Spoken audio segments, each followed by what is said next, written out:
Hello students, पिछले video में हमने कॉम्बिनेशन रिएक्शन से कुछ एग्जांपल्स देखे थे। अभी हम नेक्स्ट टॉपिक हमारा 1.2.2 डीकम्पोजिशन रिएक्शन के बारे में बात करेंगे। ठीक है, ओके। एक्टिविटी 1.5 इसमें आप देखिए क्या दिया है। Take about 2 gram ferrous sulphate crystal in a dry boiling tube. आपको क्या करना है, 2 gram ferrous sulphate crystal dry यानी कि सूखी बॉइलिंग ट्यूब में लेना है। Note the colour of the ferrous sulphate crystals.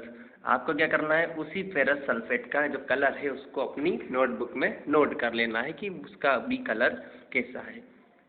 Heat the boiling tube over the flame of a burner और spirit lamp as shown in figure 1.4। इस प्रकार से आपको ये सारा अरेंजमेंट करना है। Observe the colour of the crystal after heating. और उस ट्यूब को हीट करने के बाद में उसका जो कलर आएगा उसको आपको क्या करना है, चेक करना है कि उसके जो कलर आया उसके कलर में क्या चेंज आया। ठीक है, ओके।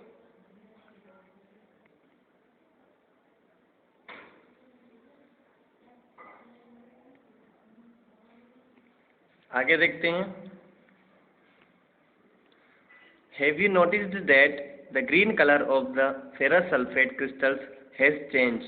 क्या आपने नोटिस किया कि जो फेरस सल्फेट क्रिस्टल का कलर था आपका ग्रीन, वो चेंज हुआ।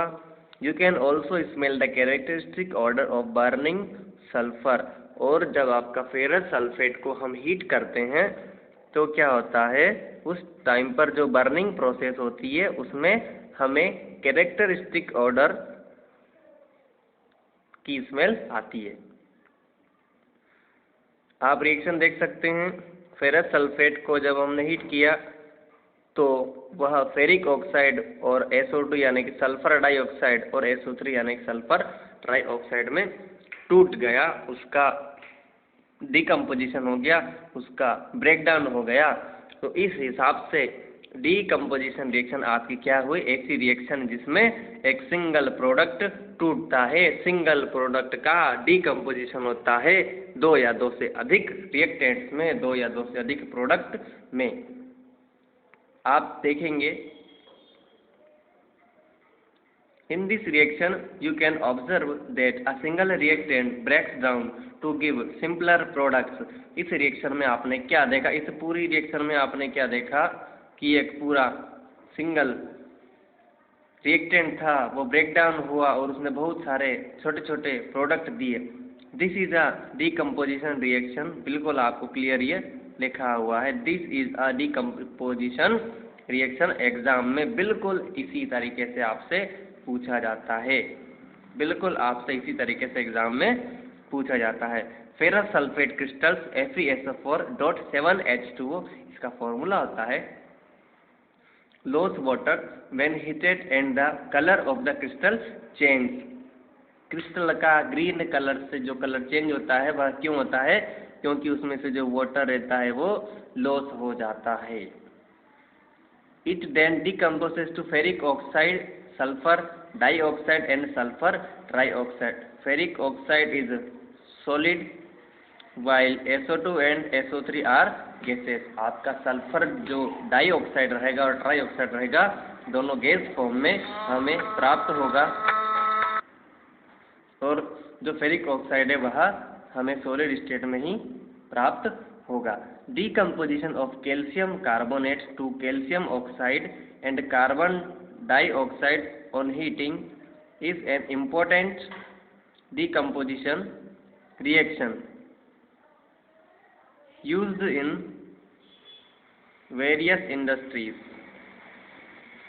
Okay, yes, calcium oxide is called lime or quicklime.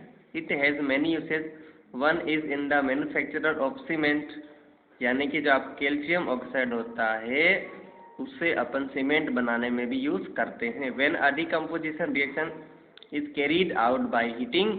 जब डीकम्पोजिशन रिएक्शन होती है, जब हीट किया जाता है इसको, तो इसको हीट करने से क्विक लाइम और CO2 आप हमें प्राप्त होते हैं, ठीक है ना। तो ये हुई आपकी डीकम्पोजिशन रिएक्शन। इसमें आपको क्या करना है, ये आपका पूरा मैटर दिया गया है, यहाँ से आप लोग इसको जो है नोट्स में लिख सकते हैं। इन दिस से लेकर आप ये इसके एक एग्जाम्पल और ये दो एग्जाम्पल, दोनों एग्जाम्पल होते हैं। इस प्रकार से आपका जो डीकम्पोजिशन रिएक्शन होता है वो जो टॉपिक है वो फिनिश हो जाता है। फिर से देख लेंगे क्या होता है डीकम्पोजिशन रिएक्शन में। आप देख पाएंगे, यहाँ से देखिए, in this reaction you can observe that a single reactant breaks down to give simpler product. इस प्रकार की रिएक्शन में एक सिंगल रिएक्टेंट होता है जो छोटे छोटे हमें प्रोडक्ट देता है। इस प्रकार की रिएक्शन को डीकम्पोजिशन रिएक्शन कहते हैं।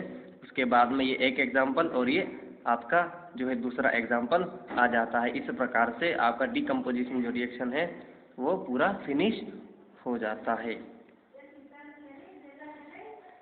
ठीक है बेटा। अभी आपको समझ में यदि नहीं आए तो वापस आप कमेंट कीजिए, फिर से मैं आपको समझाने की कोशिश करूँगा।